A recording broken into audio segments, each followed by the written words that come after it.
Hello, BookTube, and welcome to DuneTube 2019. This is a BookTube event that I'm indulging with a bunch of other BookTubers, where we read Frank Herbert's Dune novels, one a month from July until December. And my colleagues are doing the usual read-along thing, where they're doing one video the third week of every month about each book, starting with Dune, and then we did Dune Messiah, and now we're doing Children of Dune. These are the new Ace paperbacks that they were kind enough to send me. These are really nice. They're terrific paperbacks. And I would never thought I've said that, because I have a great deal of loyalty to the original cover artist for Dune, who worked on the cover art in varying styles for decades. This is a complete departure from that, and yet I'm really enjoying using these mass market instead of just having them on the shelf. And my colleagues in this read-along have given me a dispensation to do a normal read-along of these books, a chunk per week, instead of just one video. I don't know how I would do a one video of Dune. My hat's off to them for managing it so interestingly. So we have been doing our read-along, and we are commencing with that today. I'm going to introduce one change in this read-along today, and I don't think any of you will object to it here. And what is this, the 15th of the month, something like that? The story started in Dune, where takes place in a far future Imperium, starfaring race, a starfaring, multi-system Imperium, an empire ruled pretty much the thing that you see ripped off in Star Wars. Multiple star systems connected by faster than light travel, and an emperor. And in Dune, of course, the story of Dune is familiar to all of you. It's one of the greatest science fiction novels of all time. The House Atreides has been ordered by the emperor to take over the planet Arrakis, known as Dune, the only source anywhere in the galaxy of the spice melange, which actually makes that space travel possible. I did a separate video on melange and sandworms that I can link if I remember to do it, but I won't. And it looks like a boon, but it's actually a trap. The Emperor is in league with an evil house called Harkonnen to destroy the Atreides house because the Duke is so popular with the people, with the ruling classes. He's very popular, and he has on the distaff side a little Imperial blood. So the Emperor views him as a threat and wants to eliminate him in this very Byzantine way, and almost succeeds. Duke Leto Atreides is killed, but his heir, Paul Atreides, and his concubine Jessica, who was trained by the all-female religious order of the Bene Gesserit, survive. And so do a lot of other Atreides retainers. Duncan Idaho is killed in Dune. He is a swordsmaster who has pledged his loyalty to the Atreides family. But in Dune Messiah, he returns as a Gola, a kind of clone of Duncan Idaho, and is brought back to his own personality. He is no longer a nefarious creation of his clone masters. He is brought back to himself. And also the troubadour swordsman Gurney Halleck survives the destruction that is at the heart of the novel Dune, and throws in his lot with smugglers, but does survive and eventually reunites in service with House Atreides, specifically with Lady Jessica, who, once Paul manages to break the power of the Emperor and take control of the Empire himself, Lady Jessica retires to their home planet of Caladan, a water world. She doesn't want anything more to do with the desert world of Dune that claimed her husband. And Paul becomes the unquestioned ruler of this galactic empire. And as we see in Dune Messiah, is very disillusioned with that role. And eventually wanders off into the desert. Events in Dune Messiah blind him, and he wanders off into the desert, allegedly to follow the traditions of the wild desert people who gave him and his mother refuge when they were refugees. The Fremen they are a nomadic desert people, and they don't carry weak members. Blind people are expected to walk into the desert to die. And Paul Atreides allegedly does that. He follows the form of that, if not the letter, and walks into the desert to die, but then returns in Children of Dune as a character called the Preacher, who shuffles into town on periodic intervals in order to excoriate the government under his sister, Alia, who has grown up and is the regent. She is ruling his empire until his own children, Leto and Ganima, come of age. They are still young, but only in terms of age. They share with Alia a weird quality in Herbert's Dune books of having been pre-awakened in the womb. They have been sentient beings for the whole of their life. And not just sentient, but have access to thousands of years of collective memories.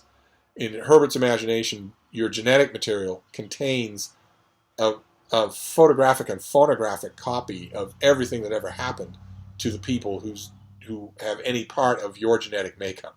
Now, that isn't true. That isn't true at all. The fact that I'm doing this read-along does not mean that my nieces or nephews are going to be able to access these memories. The memories aren't genetic. And so in Herbert's science fiction world, they are. And as a result of that look at cellular memories, not only is Alia the sort of the front-facing face on a gigantic chorus of active personalities, but so are Leto and Ganima. And the Bene Gesserit have often worried about this because ordinarily that chorus of voices takes over the person. And suddenly you have a living person being controlled by essentially a ghost. And the Sisterhood has always referred to that as abomination, something to be rooted out and destroyed. Obviously unclean, obviously untrustworthy. And Leto and Ganima, young as they are, know that this has happened with Alia, that this has in fact happened with her, that the old Baron Harkonnen, who is killed at the end of Dune by Alia herself, he is in her genetic makeup. He is, it's revealed, an ancestor of hers, and his personality is stronger than hers. Her personality has been suborned by all these other voices, and he is largely in control of her. And Leto and Ganima cannot possibly miss the signs. And that is why they worry about going through the spice trance themselves. They worry that it will make them vulnerable in the same way, that they also will become abominations. But the Sisterhood, the Bene Gesserit Sisterhood, wants them to wed and produce a child. And Lady Jessica has returned to the Sisterhood. She was a renegade. She broke their injunctions herself about reproducing. But in the years since, she has returned to them. And Gurney Halleck has become her major domo, even rumored to be her lover. And unpredictably, Lady Jessica returns to Dune. Alia sees this right away as a power play to threaten her own control over the children, and she's right. And in the course of this novel, up until the part that we've read today, we have seen machinations, not only on Alia's part and not only on Lady Jessica's part, but also on the part of a daughter of the old emperor who wants to kill the children so that the House Carino, the imperial family, can regain control of the empire. And her plot is to have them killed by two tigers who have been trained to hunt and kill children who look just like them. And that seems to work. Ganima returns to Arakeen. She returns to Alia and her counselors, bloodied and bearing a tale of Leto having been killed by these tigers. And she believes it, but it's not true. She and Leto agreed to condition her mind so that she would believe it until he woke her up from that belief, and he is not really dead. He instead falls into the hands of Gurney Halleck and some renegade Fremen who are acting on the instructions of Lady Jessica to feed Leto spice and keep him prisoner, to induce a spice trance in him and to just make it deeper and deeper and deeper and deeper, even at the risk of abomination, until he agrees to Lady Jessica's plans. And that's a horrible gamble. That's a horrible gamble. And that, Leto's captivity in Jacurutu, in this forbidden siege, deep in the desert, that is the bulk of what we're reading today. Is just what he's going through. It's a very internal, very interior narrative of what, a very great departure from this book's usual return to form in Dune. Dune is full of shot and incidents, full of palace intrigue, in addition to the great interior monologues that Herbert does so well.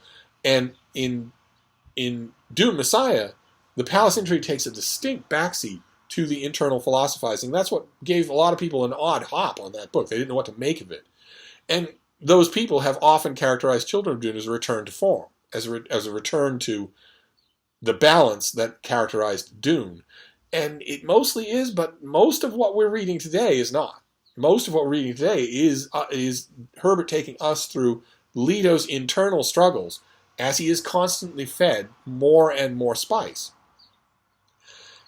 And it awakens more and more of that internal crowd in him and worries him exactly in the way that you would expect. I mean, there is palace intrigue that's taking place around this.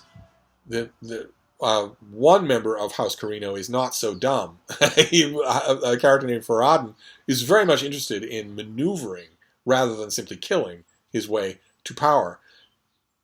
And Lady Jessica agrees to train him in the Bene Gesserit way. That is a big concession on her part. We also see all sorts of intrigue in the palace itself. Alia and some of her advisors want Ghanima to marry Farad'n. And she adamantly refuses. As far as she's concerned, he and his mother were responsible for Leto's death. And we get a lot of that. But the most memorable stuff, the longest stuff that we get here for this chapter that we're reading today, this chunk that we're reading today, is an internal transformation on Leto's part. This person who looks like a little boy, but is in fact dealing with things that no one else has ever dealt with, even the Bene Gesserit, and finding a way. He finds a way to control and ride herd on that massive internal course. He finds a way in a way that no one else has ever quite done. It's just not very dramatic. That's all. You have to read it carefully to realize when he turns that corner. And then he escapes from his captors into a gigantic storm that Herbert describes beautifully. I want to read you just a bit here. For a moment, he, that's Leto, stared westward in the direction of the Jacuto, the place where he had been held captive, feeling the deceptive gray-tan peace of the desert evening, seeing the white gypsum pan edged by wind-rounded pebbles, the desolate emptiness of its unreal surface of glaring white reflecting dust clouds. Nowhere in any vision had he seen himself surviving the gray serpent of a mother storm, or buried too deeply in sand to survive. There was only that other vision of rolling in the wind, but that might come later. And a storm was out there, winding across many degrees of latitude, whipping its world into submission. It could be risked. There were old stories, always heard from a friend of a friend, that one could lock an exhausted sandworm on the surface by propping a hook beneath one of its wide rings and, having immobilized it, ride out the storm in its leeward shadow. There was a line between audacity and abandoned recklessness that tempted him. That storm would not come before midnight at the earliest. There was time. How many threads could be cut here? All, including the final one? There's a gigantic storm coming, and people who are caught unawares on the surface of the sand in a storm on Dune die. It rips the flesh from their bones. And that is where we end things for today.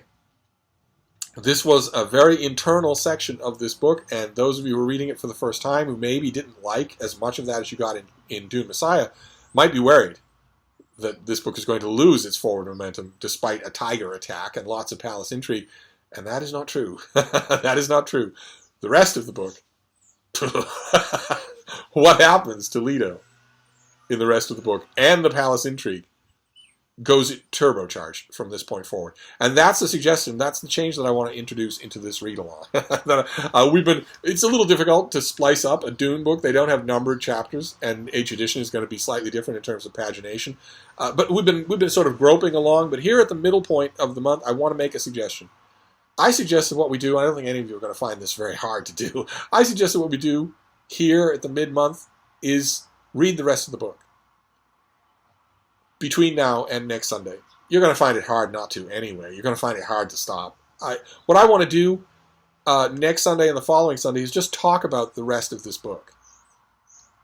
Not only in terms of its own self, because it's fascinatingly done, just wonderfully, fascinatingly done, but also to set up next month when we talk about God Emperor of Dune, which flows directly out of this book, even though, to put it mildly, there's a bit of gap of time between the end of this book and the beginning of that book. For both those reasons, what I want to do is let's just finish the book. We won't usually do read-alongs this way. We will do God Emperor very slowly. But for now, what I'd like to do is just next week and the week after that, let's just talk about the end of this book, the last quarter of this book. So no, I'm not going to give you any, page references or quotes or anything like that to let you know where to start or where to stop. We're just going to read the rest of Children of Dune.